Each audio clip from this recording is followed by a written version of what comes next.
arrêté. C'est qui a tiré? Alors, lorsque nous avons fait ce tir d'intimidation, nous avons tiré à balles réelles au-dessus de la foule et nous avons utilisé des armes qui sont non létales, c'est-à-dire des balles de gomme-cogne et des grenades à main offensives.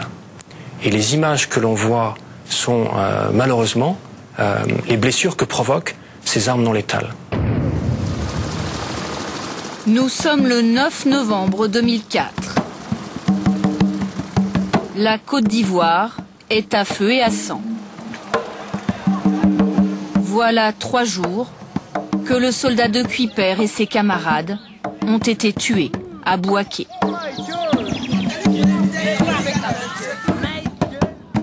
Les jeunes soldats français tués à Bouaké ne sont pas morts dans une classique opération de guerre. On l'a vu. Ils assuraient sur le terrain une mission de paix voulue par le Conseil de sécurité des Nations Unies. Leur mort peut donc être considérée juridiquement comme un crime. Et c'est pourquoi les familles ont porté plainte pour assassinat. Un magistrat au tribunal des armées de Paris, la juge Brigitte Reynaud, a donc été saisie de l'instruction. Mais très vite, dans son enquête, elle s'est heurtée à des difficultés qu'elle ne soupçonnait pas. Le secret défense, l'imbroglio politique ivoirien, le silence ou les demi-vérités des spécialistes du business de la guerre, une sorte d'omerta générale, au grand désespoir des familles. Des familles qui ne souhaitent pourtant qu'une seule chose, savoir pourquoi leurs enfants, leurs maris sont morts à Bouaké. La République enterre ses morts. Ce jour-là, l'État français va faire une promesse. Présentez. Homme. Marsouin de première classe David de Cuypers. Nous vous conférons la médaille militaire. De première classe, David de Cuypers est la plus jeune victime de ce samedi sanglant pilote de blindé. Il comptait 2 années de service. Caporal Emmanuel Tilloy. Nous vous conférons la médaille militaire. Le caporal Tilloy avait déjà fait un séjour en Côte d'Ivoire en 2003. Il était originaire de la Manche.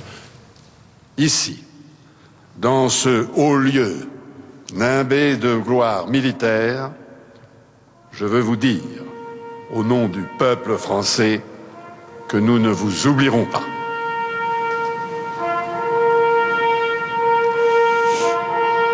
L'heure est venue des interrogations. Qui a donné l'ordre de bombarder le campement Descartes? Et pour quelle raison? Tous les regards se tournent alors vers Laurent Gbagbo. C'est lui, le chef de l'armée ivoirienne. Voilà des mois que ses relations avec la France sont au plus bas. Laurent Gbagbo nie farouchement. Je ne peux pas donner l'ordre de tirer sur les Français. Parce que je ne suis pas idiot.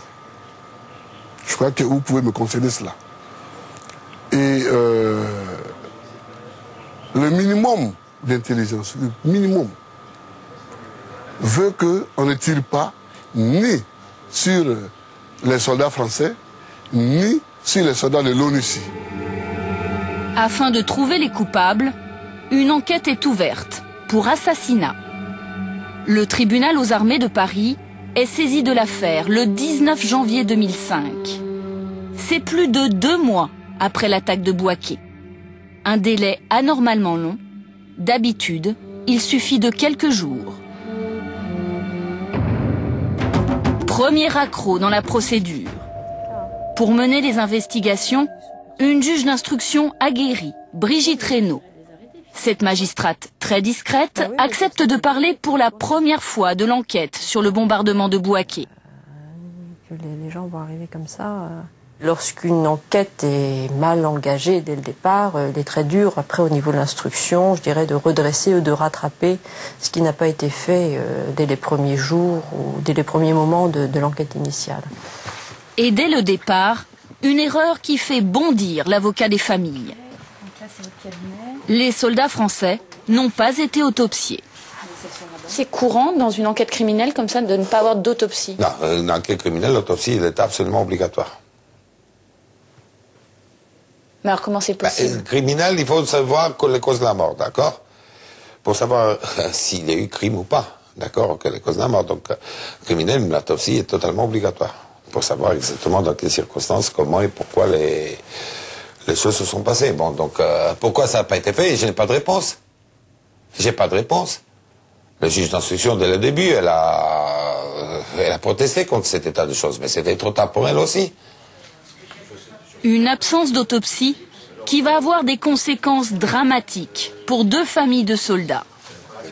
Lors des funérailles nationales, le ministère de la Défense s'était opposé à l'ouverture des cercueils. Motif officiel, les corps n'étaient pas présentables. Donc ils nous ont montré le cercueil où Benoît était. Et donc là, on a fait la demande pour pouvoir ouvrir parce qu'on se demandait dans quel état il est. Et si c'était lui, on s'est posé la question sans se poser la question. Et ils ne sont pas volés. J'ai demandé je ne sais pas combien de fois si c'était vraiment lui qui était là. On m'a dit oui. Mais oui, c'est lui, oui, c'est lui. Bon, t'as jamais eu la confirmation? En fait, ce n'est qu'1 an après la cérémonie des Invalides, dans le bureau de la juge d'instruction, que Josette Tilloy et Sarah Marzet vont avoir accès aux photos des dépouilles de leurs proches. Et elles découvrent l'invraisemblable. J'ai demandé à voir le dossier de mon fils pour voir quoi. Et quand elle m'a présenté le dossier, je me suis rendu compte que les photos ne correspondaient pas du tout à mon fils.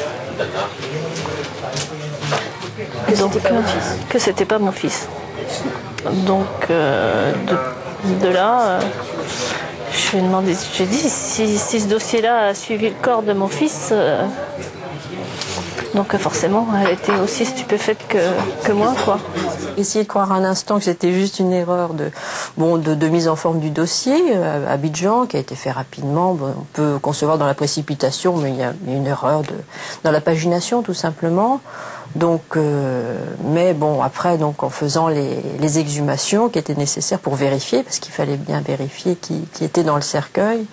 Là, on s'est aperçu que l'erreur était vraiment réelle. Hein, donc, les 2 corps avaient été effectivement inversés. Le corps de Benoît Marzet a été interverti avec celui d'Emmanuel Tilloy. Les 2 soldats doivent donc être exhumés et à nouveau inhumés, cette fois en petit comité. Une autopsie aurait permis d'éviter l'erreur. Ça n'a pas été le cas.